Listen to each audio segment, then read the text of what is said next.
리치몬드 방어전을 통해서 정말 최고의 영웅이었던 잭슨과 롱스트리트를 데리고 북으로 치고 올라가. 우린 지금 적군의 목에 칼을 들이밀어야 돼. 라고 지금 북으로 전진하는 과정이잖아요. 네. 북이 인정할 수 있는 우리가 어떤 위협적인 걸 해야 되는데 그러면 이제는 막는 거에서 공세로 가야 되지 않겠는가. 야, 이제는 한번 메릴랜드로 가보자. 저게 배우를 치자. 네. 그러니까 리는 군사적으로만 본 게 아니고 정치적으로도 쟤네들을 협상 테이블에 앉히려면 뭐가 필요할까? 플러스 메릴랜드는 사실은 노예주라는 겁니다. 거기다 이제 또 메릴랜드를 장악하면 또 뭐가 있냐면 볼티모어에서 오하이오가 연결되는 철도를 끊어버릴 수가 있어요. 굉장히 중요한 간선 중에 하나였죠. 이게 또 중요한 보급선이거든요. 남군이 북을 위협하는 전황으로 완전히 반전이 됐습니다. 자, 2라운드로 지금 돌입을 하게 되는데요. 링컨 대통령이 맥클레런에게 내 손 다시 잡아줄까? 기회를 준다고요? 한 방 깨졌잖아요. 제2차 빌런 전투에서. 그래서 군의 사기가 완전 바닥을 찍었습니다. 근데 링컨도 알고 있었어요. 병력을 재정비하고 다시 강화시키고 건설하는데 가장 최적임자는 역시나 맥클레란이다. 그러니까 맥클레런이 가지고 있는 유일한 장점이죠. 재주. 행정가로서 장점. 그 전에 했던 행정은 것들. 잘하니까 네. 과연 링컨은 이 결정 후회하지 않을 수 있을까요?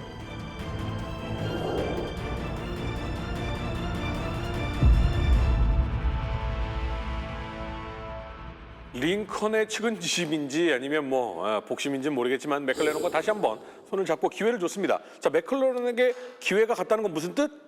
시간이 오래 걸릴 거라는 것. 그러면 잠시 우리가 눈을 돌려서 경제 한번 상황 살펴보도록 하겠습니다. 무엇이든 물어보면 다 답변해 주시는 우리 최 박사님. 사실은 이분의 전공이기도 합니다. 경제. 전공은 아니고 밥벌이죠, 어떻게 보면. 물리학 하시고 나서 경제학 이 전공으로 가신 분들이 꽤 있습니다. 그리고 굉장히 경제학계에서 유명하시고요. 물리학하고 경제학하고 약간 이렇게 좀 겹쳐지는 게 있어요? 그렇죠. 원래 고전 경제학의 이론 틀 자체가 고전 물리학의 이론 틀을 딱 갖다가 이식한 결과예요. 정말? 예전에는 경제학이라는 게 과학이 아니었거든요. 지금은 과학이에요? 지금은 수학입니다.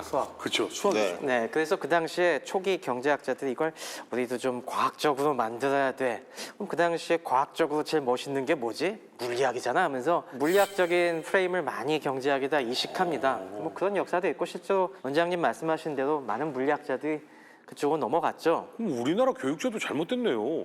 경제학이 왜 문과예요? 경제학이 다 수학하고 물리학만 있는 게 아니고요. 경제라는 거는 사실 굉장히 총체적인 게 돌아가는 부분들이기 때문에 제도 경제학도 있는 거고 정치 경제학도 있는 거고 여러 분야들이 있습니다. 근데 이제 그 중에서 지금은 이제 수학하는 부분들이 제일 중요하지만 이전에 있어서의 경제학이라는 건 사실 굉장히 종합적 학문이 문과를 나왔는데 네. 경제학과를 가가지고 그래프를 막 내가 어쩌다가 이 학과를 오게 됐나 막 그랬던 경험이 그래서 뭔가 문이과 모든 걸 다 알고 계시는. 모든 걸 다 모릅니다. 근데 남북전쟁 당시에 사실 지금의 미국의 모습과 완전히 좀 다른 느낌들을 많이 받고 있잖아요. 그러면 경제 쪽으로는 혹시 그때 당시에 우리가 봤던 기업들이 지금도 있는 기업이 있어요? 그럼요. 미국의 경제사에서 남북전쟁은 굉장히 중요한 하나의 계기였고요. 지금 계속 보시면 아시겠지만 남북전쟁을 통해서 많은 혁신들이 일어나고 있지 않습니까? 여기서 이제 자본가들이 크게 전쟁 통해 성장하게 되고 그래서 남북전쟁 이후로 미국의 경제가 확 이제 팽창을 하게 되고 이때 세를 불린 기업들이 지금까지 존속하고 있는 경우들도 적지 않죠. 몇 가지 예를 들어 설명을 드릴게요. 일단 우리 신용카드 어디 거 쓰세요? 비자, 제일 유명한 건 비자 마스터지만 BC, 아멕스 전화가 아멕스가 미국에서 그나마 아멕스. 유명하지 않습니까? 아멕스가 아메리칸 익스프레스죠? 아메리칸 익스프레스. 자, 이 아메리칸 익스프레스가 이렇게 신용카드에서 알고 있는데 근데 이름을 가만히 보면은 철도 회사예요? 도로, 아닙니다. 익스프레스가 붙죠? 전신, 전신도 아니에요. 통신. 그렇습니다. 특급 배달업 하던 회사입니다. 익스프레스 마일. 쿠팡이었어요? 그러니까 우리 뭐 택배 회사인데 좀 특급 네, 배송하는 그런. UP라든가 뭐 이런 거 있잖아요. 그러니까 예전에는 이 우편업이라는 게 미국 워낙 땅덩이가 넓으니까 이게 한 번에 다 커버하기가 쉽지가 않았어요. 그래서 지역마다 그 지역의 우편물 소포 같은 걸 배달해주는 업자들이 굉장히 많이 생겨났는데 그래서 이미 이 당시에 10개 주에 900개 사무소를 운영할 정도로 제법 이 체인이 컸고 그래서 저희 전보할 때 원장님이 딱 떠올리신 우편함 있지 않습니까? 그것도 운영했습니다. 이것과 결합을 해서. 그 다음에 박광을 받은 게 미군 역시 민주주의 국가다 보니까 뭘 해야 됩니까? 주기적으로 선거를 해야죠. 근데 전방에 나간 병사들이 부재자 투표를 한 다음에 이걸 빨리 선거구로 날라야 되는데 이걸 맡은 것도 아멕스가 또 단단히 한몫을 했었죠. 또 빨리 운반해줘야 되는 게 좀 안타까운 얘기지만 뭐가 있습니까? 시신이죠, 시신.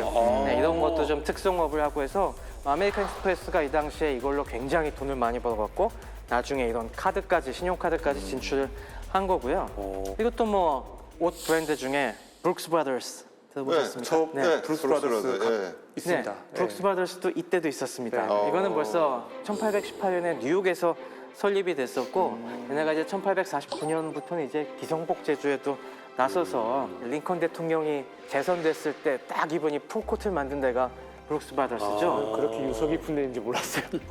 딱 링컨 하면 떠오르는 그 긴 그렇죠. 코트. 그래서 그거 입고 암살당했었죠. 근데 뭐 그런 것뿐만이 아니라 당연히 전시가 되니까 뭘 만듭니까? 군복을 많이 납품했습니다. 그리고 또 뭐가 있냐면 티파니.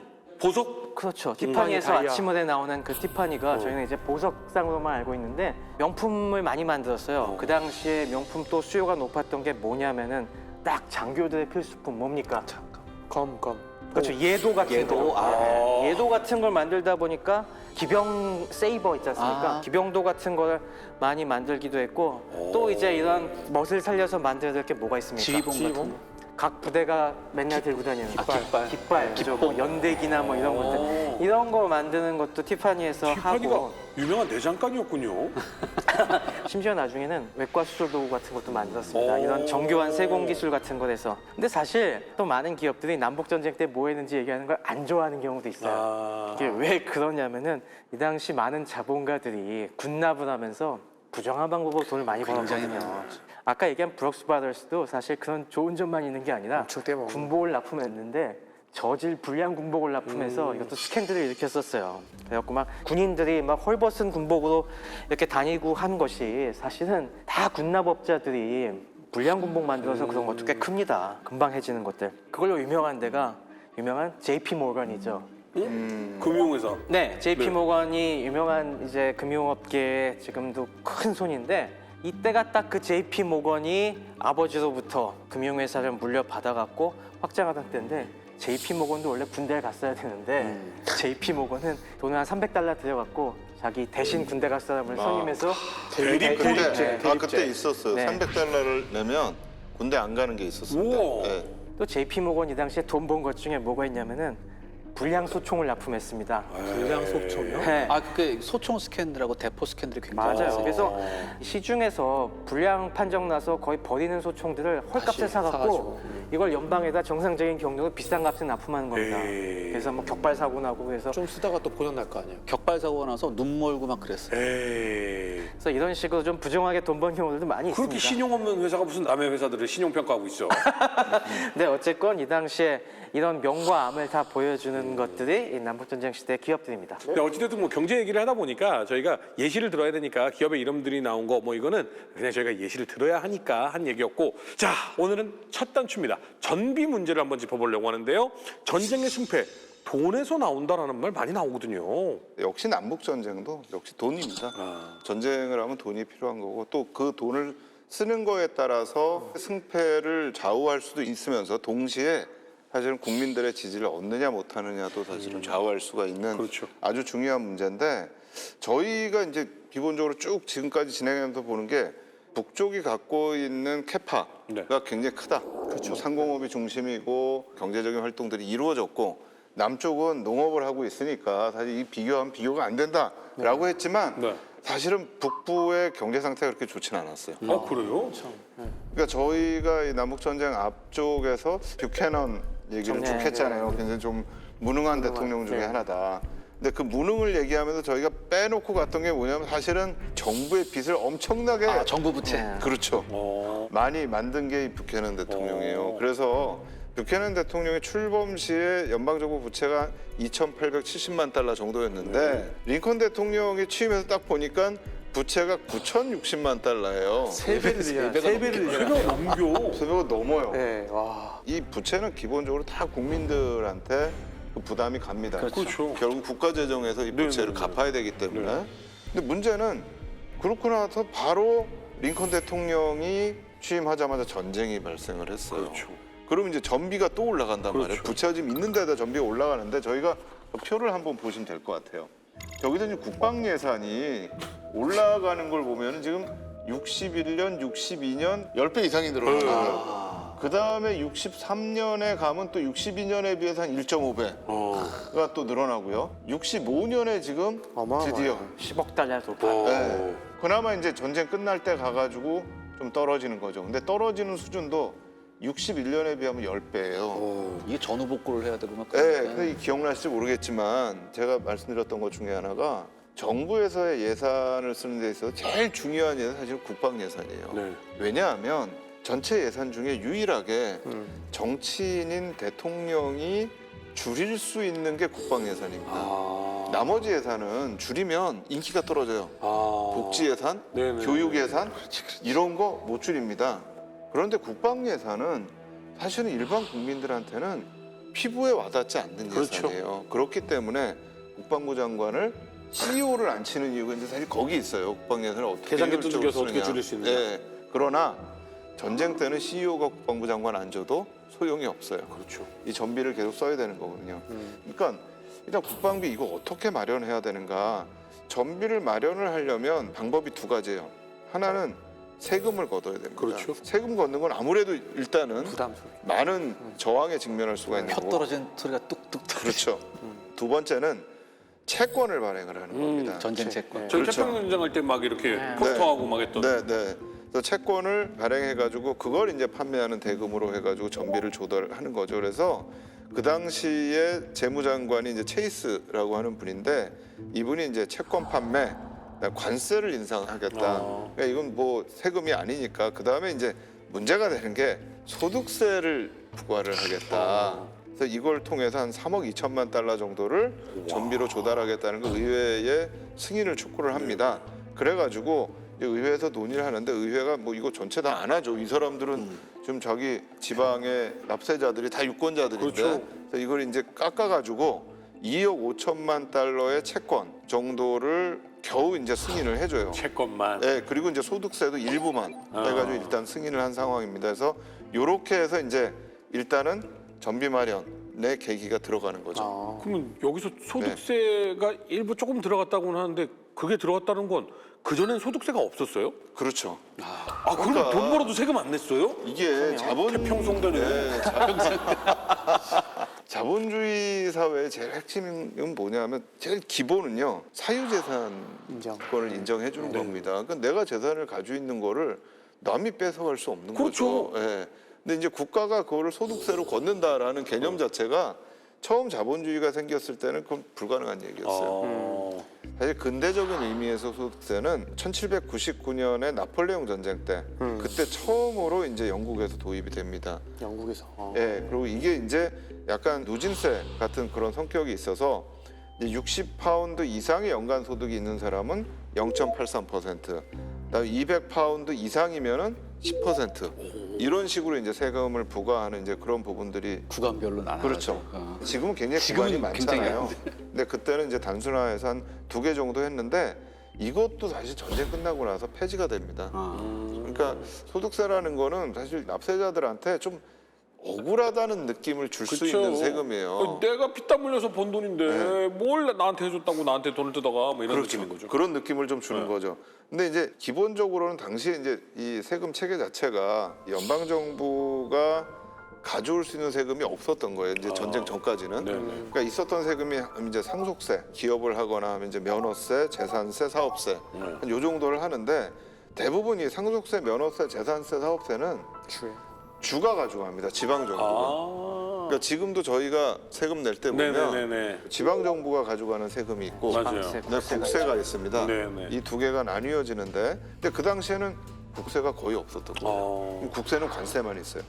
문제는 미국의 주요 관세를 받는 데가 남부의 면화를 수출해가지고 가는 그 관세하고 상공업이 발전되지 않은 남부 지역의 외국에서 들어오는 공산품들에 대한 관세하고 이게 엄청나게 큰 건데 네네. 남북 전쟁이 일어나면서 남부 연합이 떨어져 나가 버리니까 세금이 없지. 항구가 글로 다 가버린 거예요. 어. 세금이 없어요. 어. 소득세 시작해야 돼. 우리 연방은 하나여야 해. 뭐 이러면서 이제 지지했던 국민들이 당장 사실 사람이란 게 그렇잖아요. 그치. 너도 그렇게 생각하지? 얼마? 100만 원 벌었다고? 10만 원. 이 순간 사실은 뭐야? 나한테 이거 뜯어가려고 니네 정부가 여지껏 이거 생각한 거야? 이거 반발이 만만치 않았을 것 같거든요. 했을 것 같아요. 아, 그렇죠. 우리가 지금 내고 있는 세금이 다 하나하나 이걸 걷게 되기까지 사연이 엄청나게 많이 있습니다. 소득세도 마찬가지인데 엄청나게 조세 저항이 심했습니다. 당장 생각해 보시면 우리 소득세 내는 게 굉장히 이상한 걸 생각해 보실 수가 있을 거예요. 소득세를 거두려면은 이 사람이 얼마를 벌었는지를 정확히 알아야 됩니다. 네. 이건 자기가 번 정보를 갖다가 다 국가에다 고에 바쳐야 된다는 그렇죠. 걸 전제로 해서 매기는 세금이에요.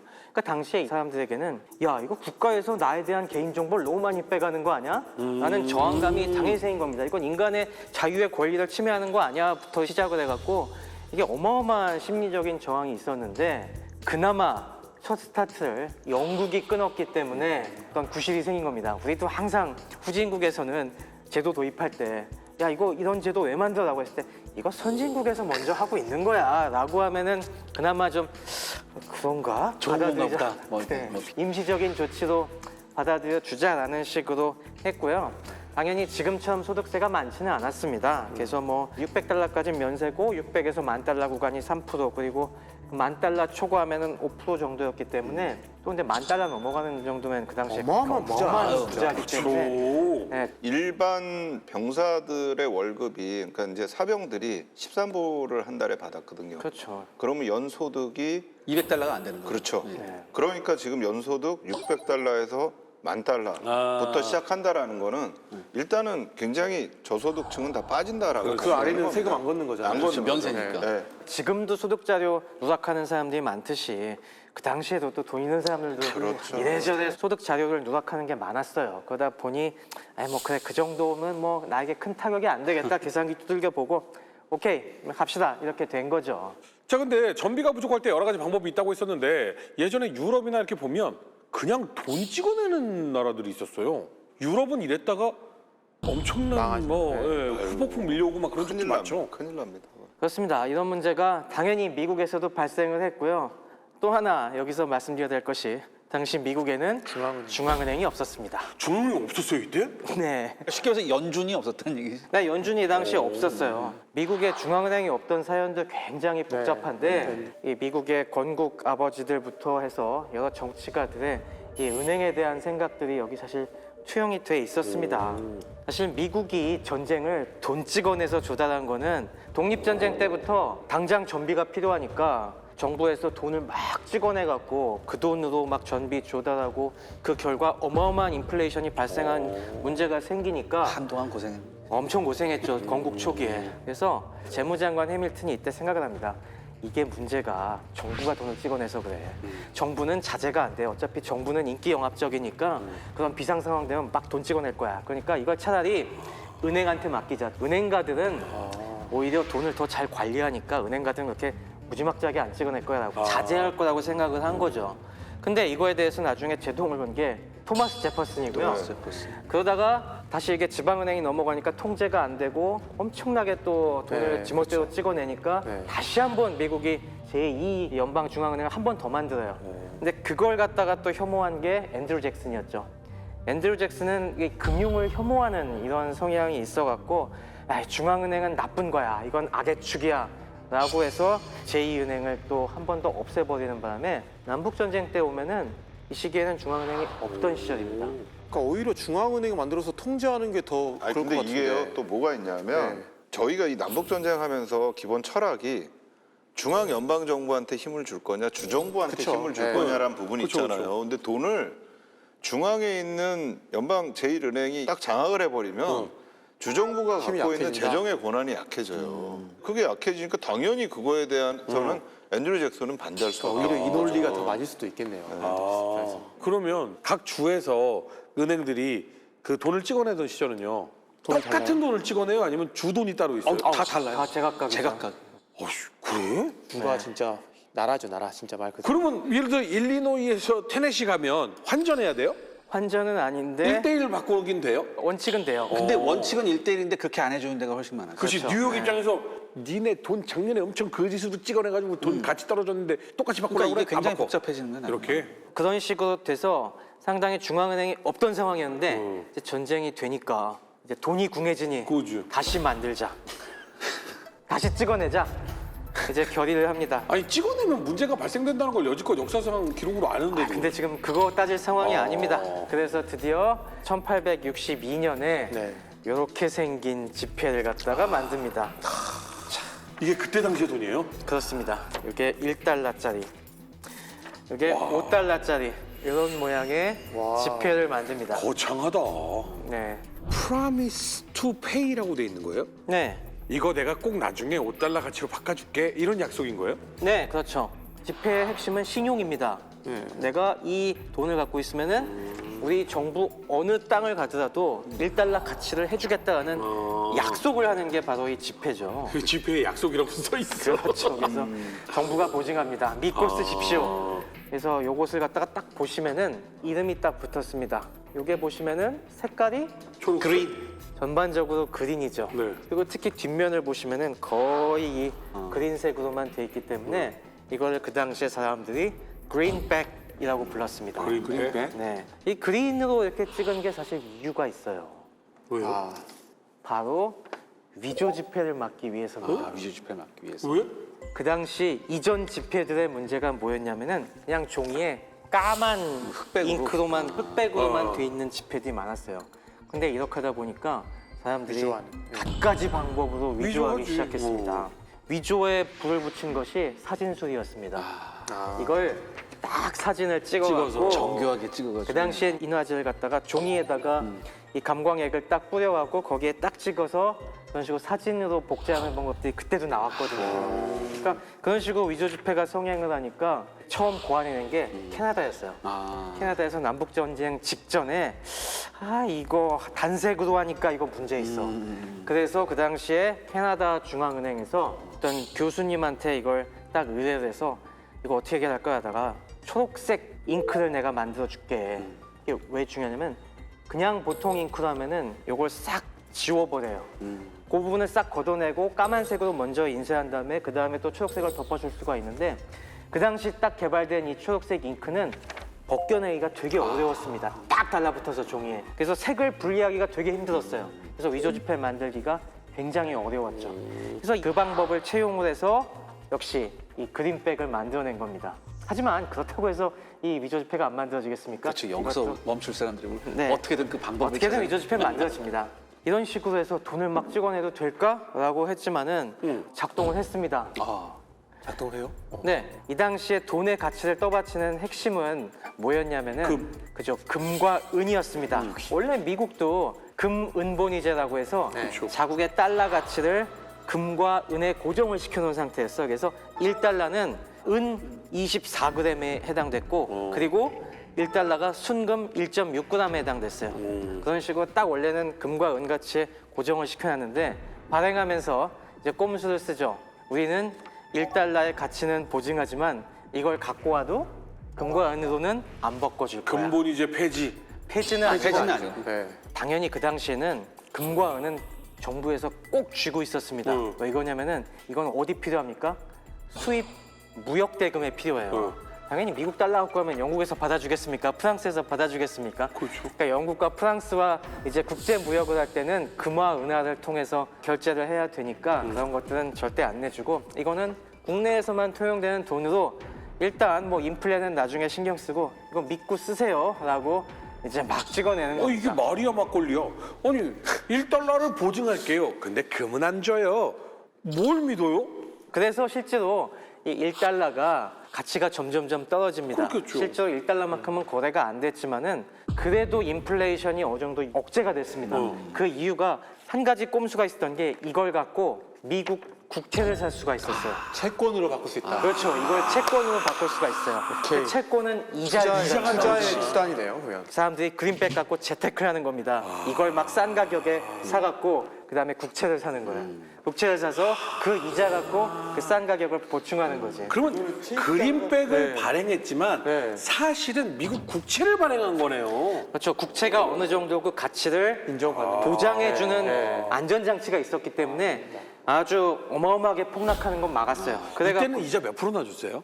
이때 이자가 20년 만기 연 6%짜리. 20년 만기면 되게 기네요. 태평양 전쟁에 비하면. 그러니까 그 당시엔 장기 채권을 많이 네. 발행했으니까. 근데 20년 만기 연 6%잖아요. 매년 6%씩 주는 거예요. 지금 그런 거 있으면 무조건 하죠. 무조건 하죠. 그래서 이게 전쟁 뒤에 경제가 폭망한 게 아니라 전쟁 특수로 인해서 네. 쭉 경제가 성장하니까 다시 경제가 회복되고 미국 정부의 세입이 늘어나니까 결국 이 국채 이자 내면서 떨어낼 수가 있었죠. 그래서 나중에 20년 안짝으로 이 그린백을 다시 다 떨어내고 네. 통화 가치 회복시키는 데 훨씬 성공합니다. 다 회수해가지고 폐기해야 됩니다. 이거는. 안 그러면 언젠가는 문제가 일어나죠. 그럼요. 근데 이 고비는 남부도 똑같이 겪고 있는 거잖아요. 그럼 남부도 찍어요? 그렇습니다. 남부연합에서는 아직 이런 식으로 중앙은행의 체계를 갖다가 잡지 못한 이제 막 의회 차리고 정부 차리고 해갖고 그리고 여러 가지 인쇄 기술도 떨어져서 이 당시에 남부연합이 초창기에 발행한 통화는 흑백이었습니다. 그래서 이거는 그린백이 아니라 그레이백이라고 했어요. 그레이백. 그러면서 막 찍어내다 보니까 그린백을 만든 이유가 뭐였다고 했습니까? 위조 방지. 위조 방지였는데 이거는 흑백으로 만드니까 위조가 훨씬 더 성행하게 그렇지. 됩니다. 굉장히 손쉬웠겠죠. 그렇죠. 그럼 어떻게 되겠어요? 위조 지폐가 만들어지니까 돈 도안을 또 바꿉니다. 근데 또 바꾸면은 위조범들이 그거에 굴하겠어요? 또 그걸로 만들어내겠죠. 이게 계속 반복이 되면서 경제가 무너졌는데. 물물 교환으로 해야겠네, 결국에는. 아, 그럼요. 그래서 5년 동안 양산된 게 거의 한 72종인가 될 정도의 지폐가 남부에서 유통이 되고 1년에 14종이에요. 그러면 한 달에 한 종이 나왔다는 건데요? 그렇죠. 도안을 계속 바꾸는 거죠. 돈 얼마에 5달러에 5달러 땄는데 그거는 지지난달 거라서 안 돼요. 이런 거요? 실제로 그랬어야 됐는데 그 당시에는 그걸 사람들이 다 알 수도 없으니까 그냥 속아 넘어가는 사람도 많고 굉장히 엉망이었죠. 그러니까 남부가 당시가. 훨씬 더 엉망이었겠네. 근데요, 이 20세기가 돼서도요, 전쟁 때는 이런 문제가 너무 많아가지고 전쟁이 날 때는 세금도 현물로 내라고 하는 경우들이 있어요. 맞습니다. 그럼요. 사실 우리 경우도 그랬었고 전쟁 때는. 그럼 뭐 쌀로 내고 막 이런 거요? 그럼요. 국가에서 배급제도 해주고. 네. 이렇게. 예. 그러니까 이게 사실 전쟁 나고 하면은 정말 이 돈 문제가 지폐 문제가 굉장히 심각해요. 이거는. 아니 그러면 이렇게까지 막 한 달에 하나씩 지폐가 나온다는 건 진짜 완전 경제가 무너져 버릴 수 있고 경제가 무너진다는 건 전쟁 수행 능력이 없어질 수도 있잖아요. 그럼 보통 이럴 때 혁신적인 기술이나 뭐 혁신적인 사람이 나와서 뭔가를 해줘야 되는 거 아닙니까? 아, 여기에서 이제 굉장히 희한한 사람이 하나 나와요. 그렇죠. 연방을 구한 영웅이냐, 아니면 희대의 악랄한 위조 지폐범이냐, 이 기로에 선 사람이 하나 나옵니다. 위조 지폐범이 나오는 네, 거예요? 동일 인물인 거죠? 네, 동일 인물이에요. 네. 샤무엘 어팸이라는 사람인데 이 사람이 얼마나 위조 지폐를 많이 했느냐. 이 남부연합의 데이비스 대통령이 이 사람 목에다가 $10,000 현상금을 걸어요. 예. $10,000. 아, 그러니까 지금 이 사람은 네. 위조를 잘해서 남부 대통령의 골치를 아프게 한 그렇죠. 북부의 영웅 같은 느낌인 거네요. 그렇죠. 근데 남부에서 봤을 땐 위조 지폐범 중에서도 가장 악랄한 놈이지. 왜요? 원래 어팸이라는 사람이 어떤 사람이냐면 필라델피아에서 신문하고 화장품, 문구류 이런 거 파는 잡화점을 운영하던 사람이에요. 근데 어느 날 남부연합이 이제 그레이백을 발행한다 이런 게 톱뉴스로 나온 거예요. 그래서 이 사람이 당장 신문사로 갔어요. 신문사로 가가지고 남부연합의 $5 이미지를 인쇄한 원판을 구입을 했어요. 신문에 그렇죠. 나온 저걸. 그렇죠. 저 신문사에 달려가서 저걸 찍은 저걸 동판을 구입했어요. 딱 구입한 겁니다. 이게 근데 신기한 게 이 신문사에 나온 원판이 실제 돈 크기하고 똑같았어요. 그치 뭐 북부 입장에서는 찍어도 위조한 거 네. 아니니까. 그 다음에 이 사람이 이걸 팔기 시작하는 거예요. 뭐라고 팔았냐? 이거 반란군들의 지폐예요. 이러면서 팔았어요. 이거를 기념품으로 팔았어요. 기념품으로. 근데 결과가 어땠을까요? 엄청 사갔을 것 같아요. 얼마에 팔렸냐에 따라 다른 거 아니에요? 5달러짜리 지폐인데 20달러에 팔면 안 살 거 아니에요? 아 근데 굉장히 싼 가격에 팔았는데 순식간에 완판이 됐어요. 왜냐하면 북부 사람들이 그만큼 이 남부 애들은 무슨 집회 쓸까 갖고 관심이 관심이 굉장히 있어요. 많았던 거예요. 그럼 이 사람 어팸 입장에서는 야 이거 돈이 된다. 계속 찍어내서 계속 팔자 이렇게 했는데 처음에는 그러니까 의도가 아니었던 거네요. 그렇죠, 그렇죠. 그래서 처음에는 이제 인쇄물 하단에 한 테두리 더 두른 다음에 거기에다가 팩시밀레 남부연합 달러라고 밝혔어요. 그러니까 이게 진짜 돈 아니다. 이게 아. 밝혔어요. 그다음에 자기 이름하고 가게 주소를 넣었다고. 오리면 되네. 그렇죠. 누군가 오린 거예요, 그거를? 감쪽 같았어요. 근데 최 박사님 이 팩시밀레가 뭔가요? 우리가 지금 팩시밀리 얘기하면 예전에 전화선에 꽂고 지식 드르륵 해서 이제 아. 전송하는 건데 팩시밀레가 되게 합성어인데 팩이 우리 팩트 할 때 팩트. 이거는 딱 실물을 그대로 모사한 그렇죠. 거다라는 게 이제 팩시밀리라는 의미였죠. 그러니까 이게 정교한 동판을 만들어서 똑같이 찍어내는 이런 복사 기술을 갖다가 이 당시에 팩시밀리라고 한 것이죠. 여기서부터 이제 묘한 일이 일어나기 시작합니다. 뭐? 처음에는 일반 종이에 인쇄를 했는데 조금 시간이 지나니까 계속해서 진짜 지폐하고 비슷한 종이에다 이제 나오기 시작하는 거예요. 그렇지 일반 종에는 이제 가짜 갖고 하니까 사람들이 이제 좀 질렸어. 어느 정도였냐면 1862년 여름 무렵부터는요.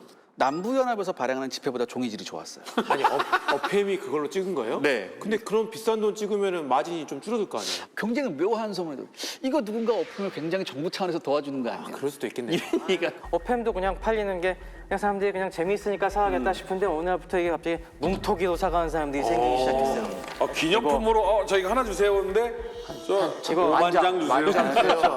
대량 주문하는 사람들이 했는데 누가 사가나 봤더니 이 당시에도 밀수업자들이 많았어요. 남북이 봉쇄됐지만은 북부에도 면허가 필요하잖아요. 실제로 남부 면허를 몰래 수입하는 사람도 있어요. DMZ를 만들어 놓은 것도 아니고. 그렇죠. 그래서 왔다 갔다 밀수업자들이 쓰는데. 많은데 이 사람들이 결제 대금으로 이 남부 지폐가 필요했던 거야. 근데 이게 딱 제 가치를 주고 남부 지폐를 구하는 게 아니라 딱 여기서 100달러짜리 지폐를 5센트에 살 수 있었어요. 뭐 이게 이거 진짜. 얼마예요? 무려 2,000분의 1 가치로 살 수 있으니까 그래서 한 달에 한 번씩 바꾸게 됐구나. 그러니까 남부연합에서 무슨 사태가 벌어지느냐? 아예 우리가 그레이백을 안 받아버린다. 차라리 금화하고 은화 가져오세요. 아니면 차라리 북부연방 돈 가져오는 거예요. 북부연방도 갖고 그린백을 받는데 그레이백은 안 받는 사태가 벌어진 겁니다. 남부에서 연방에서 상 줘야 될 것 같은데요? 그러니까 일단 연방에서 조사를 했어요. 그래서 네. 야, 이런 일이 있다더라고 조사관을 팔아서 조사를 했어요. 근데 희한한 게 뭐냐? 이 사람에 대한 처벌 규정이 없어. 정식 국가 예를 파운드나 뭐 프랑을 위조했으면 이거는 미국 법으로도 그렇죠, 잡아놓을 그렇죠, 수가 그렇죠. 있었는데 네. 이건 반란군들이 찍어낸 비법정 이 종이 쪼가리인데 이런 거 위조했다고 잡아넣을 수 있는 법이 없었던 거야. 어팸은 위조했다고 안 했어요. 저 이거 기념품을 팔라고 들어있습니다. 저는 백시밀리라고 자기가 했는데. 그거를 가지고 남부의 물품을 산 건 아니잖아. 자기가 한 건 아니니까. 그냥 기념품 만들어서 팔았을 뿐이잖아. 난 상품이야. 근데 2차 대전이나 이런 걸 보면 독일군이나 뭐 연합군이나 똑같이 상대편 나라의 돈을 위조해서 뿌리려는 시도를 많이 했었잖아요. 유명한 베르나르트 작전이 있었죠. 경제전, 심리전 얼마나 중요한 지금 전략입니까? 그리고 이게. 이 지폐에는 지금 겉에 이건 가짜입니다라고 써 있는데 그걸 잘라서 유통한 사람들이 한마디로 위조 지폐 업자들인 거잖아요. 근데 미국이 채권 발행으로 전비 조달을 하느라고 정말 많은 어떤 이 광고도 하고 노력도 해왔던 거는 저희가 태평양 전쟁에서도 많이 배웠잖아요. 네. 여기서도 지금 채권에 대해서 미국 정부가 많이 노력을 하나요? 아, 그럼요. 채권을 팔아서 이제 돈을 또 마련해야 돼요. 그러니까 돈 찍는 건 사실 되게 위험합니다. 네. 화폐 가치가 떨어지고 인플레이션 되고 하면은 결국 화폐 개혁을 또 해야 되고 여러 가지 어려움들이 오는데 그거에 비해서 이제 채권은 굉장히 좀 안정적이 될 수가 있죠. 나중에 전쟁 끝나고 이걸 갚고 할 수가 있으니까 이제 채권을 발행을 하는데 그럼 과연 이 채권을 살 거냐 누가? 네. 이제 이 문제가 있죠. 발행을 하면 뭐예요? 사는 사람이 있어야 되는데 근데 사실은 발행해도 잘 안 사는 거예요. 전쟁이 일어나니까 경제 상황은 안 좋지. 안 믿어지죠. 네, 거기다 남부의 제일 중요한 수출품이 면화인데 면화 수출은 안 되지. 그러니까 연방 정부가 채권을 만든다 그래도 이거를 살 수 있는 사람이 없는 거예요. 근데 제일 중요한 거는 이제 내부에도 사야 되지만 사실은 해외에다 팔아야 돼요. 이거를 지금도 국가에서 채권 발행하면 해외에서 이 판매하는 게 굉장히 중요한 외환의 수입이 되는 거거든요. 근데 해외에다 해봤자 지금 유럽의 국가들 대부분 유럽이 지금 돈 있는 국가들인데 이 국가들에서 야, 저 전쟁 나는데 승부가 어떻게 날지도 모르고 보니까 야 초반에 오히려 북부가 지네. 근데 연방 정부가 채권을 발행했는데 저 사야 돼? 그러니까 사실 북쪽에 채권 사는 사람은 남쪽 채권도 샀다는 거예요. 아, 보험으로. 포트폴리오. 네, 그 양쪽 어떻게 될지 모르니까 일단 사놓고 한번 보자. 이제 그런 정도였는데 그때 이제 이 채권을 판 영웅들이 등장을 했다는 거죠. 영웅요? 그렇죠. 캡틴 아메리카. 네, 이제 그래서 두 명의 아주 중요한 사람이 나타납니다. 그래서 그때 하나가 어거스트 벨몬트라고 하는 사람입니다. 그리고 이 가문 자체가 로스차일드 가문 하고 좀 이게 연출이 있어가지고 로스차일드 가문의 미국 대리인까지 돼가지고 야. 굉장히 큰 성공을 이제 거둔 사람인데 또 이분이 일본을 개항한 페리 제독의 사위래네요. 굉장히 열성 민주당원임에도 불구하고 연방을 지켜야 된다라는 신념이 있는 그런 사람이었다는 거예요. 열성 민주당원인데 공화당의 이 정책을 지지하는. 그래서 이제 링컨이 당선되고 남북이 이제 분리할 때도 링컨을 지지했던 사람들이에요. 근데 이제 본인이 있는 돈을 가지고 연방 채권을 사들인 것도 있고 유럽으로 건너가가지고 이제 자기 인맥을 다 동원을 해가지고 두 가지입니다. 하나는 북부의 이 연방의 채권을 사는 거고 다른 하나는 남북 거 사지 마라. 거기 망한다. 네. 근데 남북 거가 사실은 유럽 쪽 사람들이 보기에는 더 매력이 있거든요. 그렇죠. 아무래도 면허가 있으니까. 면허로 바꾸면 네. 되니까. 근데 저거 안 되는. 그러면 안 되면 중립이라도 지켜달라. 이제 이걸 가지고 설득을 해가지고 굉장히 중요한 역할을 했던 사람이고 두 번째가 프랑크푸르트 주재의 미국 영사인 윌리엄 월튼 머피라는 사람입니다. 이 사람도 링컨의 열성 지지자입니다. 이분은 이제 어떻게 했냐면 독일 은행의 6곳에서 대출을 일단 합니다. 은행에서. 예, 그러면서 기본적으로 이제 채권을 유럽 정부에다 파는데 사실 이 두 분이 했던 역할 중에 참 중요한 부분들이 하나 뭐냐면 당시에 유럽에서의 부국함이 영국 프랑스입니다. 그렇죠. 그렇죠. 네. 근데 이분들이 팔았던 거는 독일하고 네덜란드예요. 그러니까 그 빈자리를 이분들이 딱 새로운 시장을 잡은 열었고요. 거예요. 네. 그러면서 채권을 해외에다 팔고 이 남북 전쟁에 사용되는 연방 정부의 전체 전비 한 15% 정도를 이걸로 메꾼 겁니다. 근데 이 15%를 메꿔도 85% 어떻게 그렇죠, 할 거예요? 그렇죠. 거긴 또 국내에서 파는 채권왕이 필요하잖아요. 그렇죠. 여기서 등장하는 사람이 이제 제이 쿡이라는 제이 쿡. 사람입니다. 이 사람이 채권 이렇게 팔아서 안 된다. 방문 판매로 가자. 방판으로 갑니다. 이 사람이. 방판으로 갑니다. 예. 채권의 이름을 정하는 것도 굉장히 중요했어요. 채권 이름 굉장히 쉽게 해야 된다. 그래서 당시 채권 이름이 520였어요. 520? 채권의 표면 금리가 6%, 만기가 20년이에요. 알기 쉽게 딱 해놨네요. 근데 연방 정부의 재정이 좋아질 경우 5년부터는 조기 상환이 가능하다. 그러니까 520로 딱 하니까 사람들이 다 알아듣는 거예요. 이제. 이게 방판이 성공할 것 같은 게 네. 6%면 12년이면 따블라잖아요. 네. 자, 24년이면 따따블랍니다. 그러면 이거 사서 당신 아들한테 주세요. 100만 원짜리가 1000만 원이 돼 있을 겁니다. 이거 하는 그게 거죠. 나와요. 조금만 기다리세요. 그게 나와요, 지금. 내가 저 시대에 살았어야 되는데. 그랬으면 채권왕은 내가 됐을 텐데. 그러니까 이 사람이 너무 큰 금액을 하게 되면 사람들이 부담스러워. 그러니까 이걸 잘게 쪼가요. 20달러, 30달러, 50달러, 100달러. 그러니까 부담 갖지 말고 사세요. 이렇게 되는 거죠. 그렇지. 예. 그다음에 심지어 할부도 해줘요. 월 얼마씩 내라. 채권을 할부로 사. 굉장히 다양한 방법을 쓰는 사람. 대도시에만 하면 이게 한계가 있잖아요. 그렇죠. 그렇기 때문에 영업 지역을 확대하고 제가 방문 판매한다고 그랬죠. 네. 대리인 2,500명을 모집을 하는데 이 사람이 여기에서 신의 한 수를 보입니다. 2,500명을 모집하는데 아무나 막 모집하는 게 아니에요. 굉장히 말을 잘하고 외모가 수려한 사람을 뽑아요. 와, 일일이 다 면접을 보면서 뽑는 그러니까 허준 씨 같이 이렇게 말빨이 좋고 그때 살았어야 된다. 그러니까. 채권 왕이 되실 난 거라는데요. 채권 역전담방에 제이허 이렇게 나온다. 그다음에 중요한 게 뭐냐? 북부의 채권 판매를 홍보하는 이게 회람인데요. 독수리 문 리본에 적힌 문구가 뭐라고 하냐면 Your sons and your money on your country's altar. 이렇게 나왔어요. 이게 무슨 뜻입니까, 심씨? 어머니 아버지 아. 당신의 아들과 돈을 이 성전의 재단에 바치십시오. 그럼 이제 20년만 지나면 쭉쭉 오릅니다. 뭐 이런 거 나와요. 어떻게 보면 부채 의식을 좀 건드는 걸 수도 있어요. 애국심뿐만 아니라. 그러니까 우리 젊은이들이 나가 싸우고 있는데 너 뭐라도 기여를 해야 되지 않느냐. 수십만 젊은이들의 네. 엄마 아빠한테 호소하는 그렇죠. 거네요. 네, 그러면 너희 아들이 그렇지. 도와주는 거다. 이 돈을 안 내면 당신의 아들이 더 총을 죽는다. 먹고 하고. 네, 네, 맞습니다. 저희 태평양 전쟁 할 때도 전쟁 채권 얘기했듯이 맞습니다. 예. 그때 썼던 수법들이 다 기원이 여기까지 예, 올라가는 발전한 겁니다. 거죠. 그래서 이런 게 또 네. 신문에 실려요. 신문에 굉장히 자극적인 문구를 내보내요. 아. 뭐라냐면 채권 투자는 횡재의 지름길이다. 첫 번째가 이거였어요. 그 다음에 애국심이었단 말이죠. 그러니까 사람이 애국심보다는 앞에 횡재의 지름길에 먼저 눈이 가는 거죠. 그래서 사는 거예요. 아무튼 이런 동시다발적인 판매 방식하고요. 꼼꼼한 홍보 방식, 또 하나 다양한 마케팅으로 단기간에, 굉장한 단기간에 여론 형성에 성공을 합니다. 이 제임스 쿡이. 채권은 뭘 또 주의하셔야 되냐면은 이 6% 주는 이자가 있잖아요. 네. 이걸 그냥 주는 게 아니라 금화나 은화로 바꿀 수 있는 달러를 줍니다. 그러니까 적어도 우리가 국채 이자는 이런 그린백 같은 사기 돈으로 안 주고 깨끗한 돈으로 주겠다, 정화만을 주겠다라는 그게 있으니까 그나마 이게 불안하지만 사람들이 사는 거죠. 그걸 또 이제 허준 씨 같은 분들이 딱 나서 갖고 이거 전혀 걱정하실 필요 없고요. 플러스 사실은 이게 꼼수도 있어요. 이 그린백 가서 시장에서 이거 좀 싸게 사셔갖고 그걸로 이거 사셔도 돼요. 막 이런 식으로 이런 거죠. 알려주니까. 이거 고객님한테만 알려드리는 거예요. 네.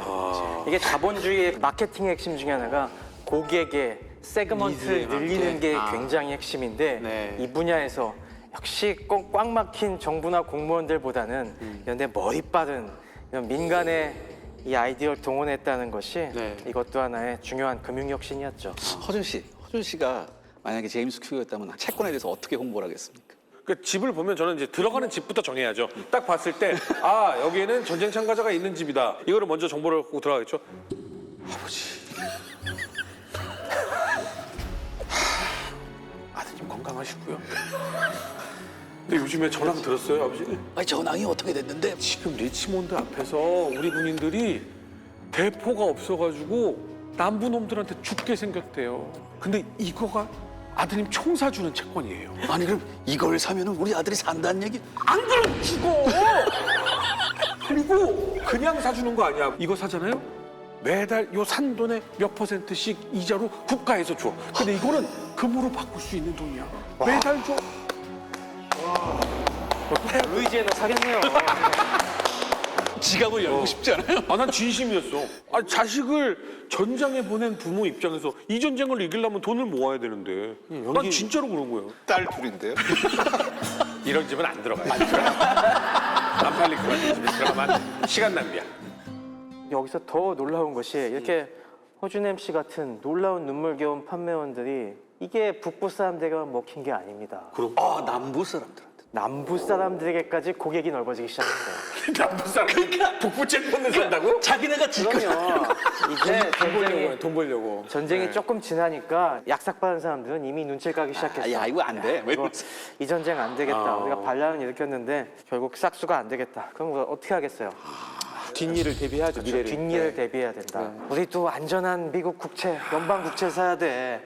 이미 전쟁에 졌네. 그거 어떻게 살 수 있어? 라고 하면 지금 이 정도로 소문이 났다는 건요. 남부는 팔러 가는 게 아니에요. 제발 나 그 파는 사람 한 번만 만나게 해줘. 브로커가 필요한 거죠. 그럼. 이거 한마디로 그 내부에서 붕괴하는 거 아닙니까? 이렇게 되니까. 그렇습니다. 이미 이런 식으로 전장의 상황과는 무관하게 상황은 조금씩 북쪽으로 기울고 있었던 것이죠. 전의 전쟁. 아무래도 북쪽이 인구도 많고 장사도 잘 됐습니다. 그래서 1862년 남북전쟁 2라운드를 앞두고 북군이 주머니 사정은 넉넉한 상황이거든요. 근데 주머니 사정이 넉넉해졌다라고 하니까 갑자기 생각나는 게 예전에 저희 군복 볼 때 남군인지 북군인지 저희 구분 못했잖아요. 그럼 북군은 좀 돈 생겼으니까 옷이라도 통일돼 입혀야 되는 거 아닙니까?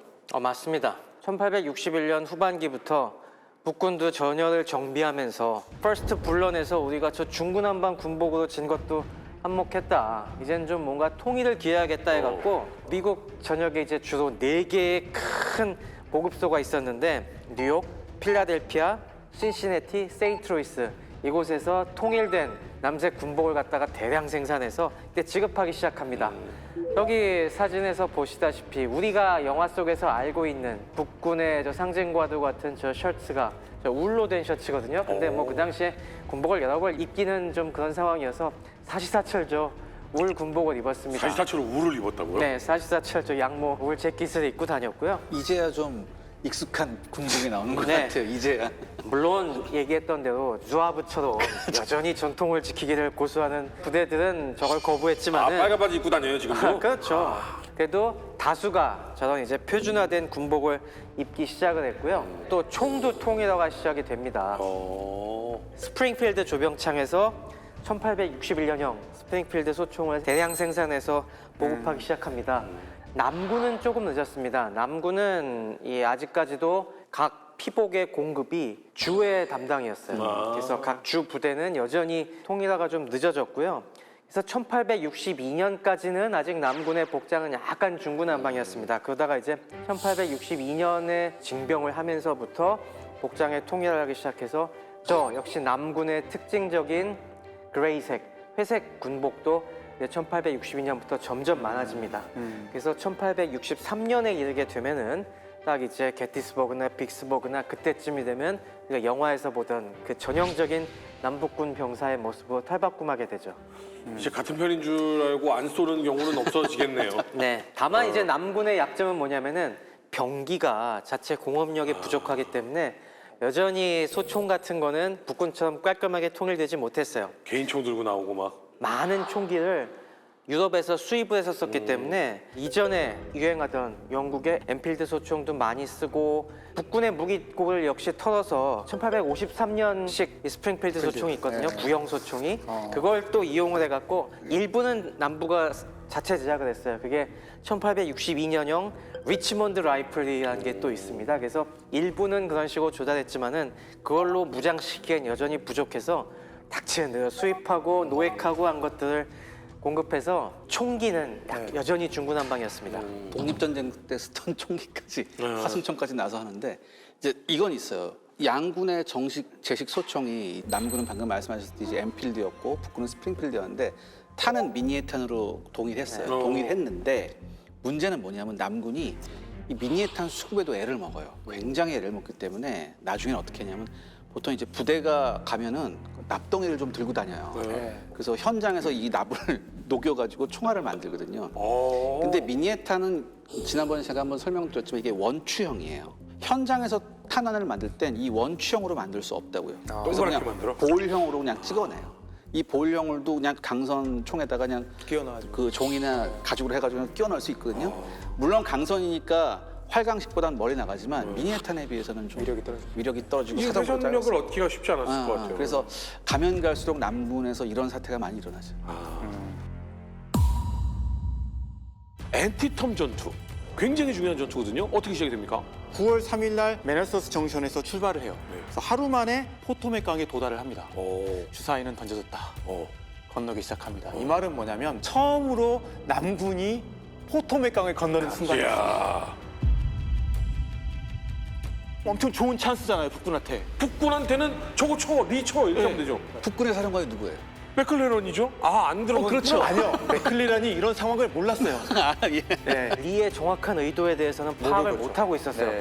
네가 지금 이쪽으로 왔는데 그 다음에 어떻게 올까? 곰곰이 고민을 하는데 이때 운명의 여신이 맥클레런에게 희망을 딱 보여줍니다. 후커의 군대가 아직 추수를 하지 않은 30에이커 정도의 면적을 갖고 있는 옥수수 밭으로 진격을 합니다. 무조건 돌격을 해버렸어요, 여기서. 그러니까 여기서 남군하고 북군하고 뒤엉켜 싸우는데 무려 이 옥수수 밭의 주인이 요 짧은 시간 안에 15번의 주인이 바뀝니다. 고지전. 예.